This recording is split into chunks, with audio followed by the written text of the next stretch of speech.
Si je suis candidat à cette élection municipale, ce n'est pas parce que je poursuis une carrière, je m'y serais certainement pris autrement, mais c'est parce que j'ai une ambition pour ma ville. Je veux proposer un projet pour faire de Bastia une ville moderne, prospère et solidaire. Alors je sais que l'enjeu peut paraître démesuré, disproportionné au regard des pesanteurs, au regard des difficultés que nous connaissons aujourd'hui, mais ce que je veux faire comprendre aux Bastiais, et c'est l'idée que je vais porter pendant cette campagne, c'est que Bastia a des atouts exceptionnels. C'est le premier port de Méditerranée, un des tout premiers ports en tout cas.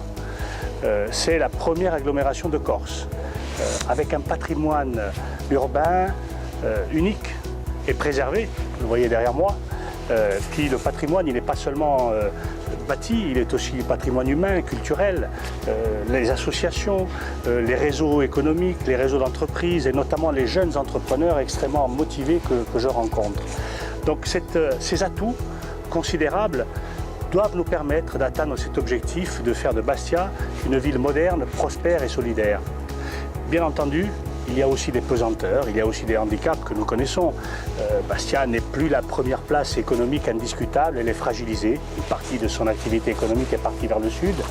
Elle n'a baissé en termes de formation universitaire supérieure. Nous avons perdu l'UFM, mais nous n'avons pas eu l'ENSAM comme nous l'avions souhaité. Sa démographie est peu dynamique. Quand on compare avec l'évolution de l'agglomération qui a gagné 20 000 habitants, Bastia n'en a gagné que 4 000 au cours des 20 dernières années.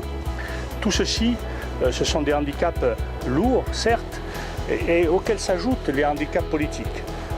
L'idée que Bastia est une citadelle assiégée ne nous a pas aidés. Nous avons une agglomération qui est réduite aux acquêts, avec 45 000 habitants seulement sur les 95 000 que compte la véritable agglomération. Nous avons aussi une citoyenneté, une assise citoyenne qui est insuffisante, avec seulement 20 000 inscrits, quand normalement on devrait en avoir au moins un tiers de plus. Par conséquent, toutes ces difficultés, y compris administratives, la préfecture de Haute-Corse qui est Bastia, on sait qu'elle est en sursis et qu'elle est contestée, son pouvoir politique et administratif est contesté. Tout ceci a un impact important sur l'ensemble des finances des ménages d'abord, puisqu'on sait que les ménages de Bastia sont plus pauvres que la moyenne des communes de la même catégorie, y compris d'ailleurs qu'une ville comme Ajaccio. Et puis les communes, parce que ça a un impact aussi sur les finances des collectivités locales, que ce soit la mairie ou la communauté d'agglomération. Bien que la mairie ait été gérée de manière exemplaire au plan financier, nous avons des ressources financières qui sont de l'ordre de 30% inférieures aux besoins exprimés et à ceux aux produits des autres communes de la même strate démographique.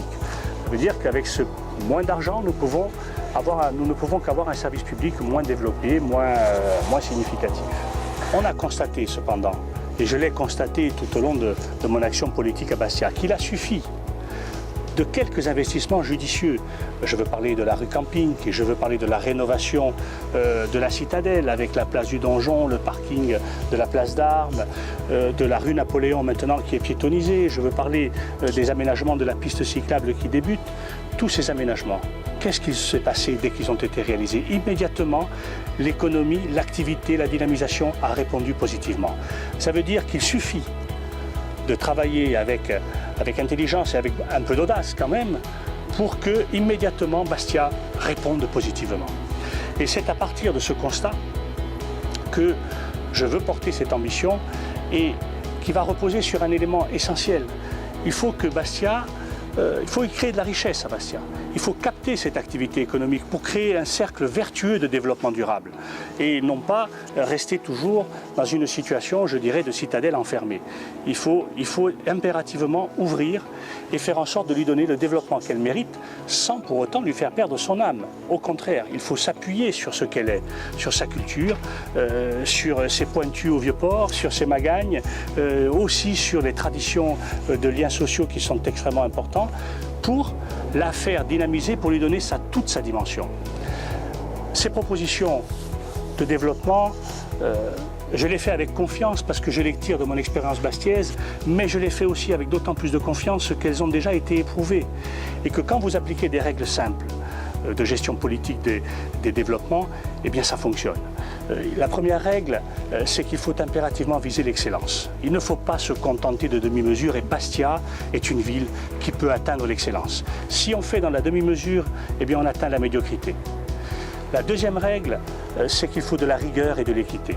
À chaque fois qu'on enfreint cette règle, on s'affaiblit et on est moins écouté, on est moins porté par la population pour atteindre les objectifs qu'on s'est fixés. La troisième règle, c'est la confiance et le partage du pouvoir. Ça, ce sont des expériences qui fonctionnent. Moi, je les tire d'une expérience personnelle qui m'a permis, par exemple, en appliquant ces principes-là, alors ils sont exigeants, mais au Civadec, nous avons en 5 ans rattrapé un retard de 25 ans.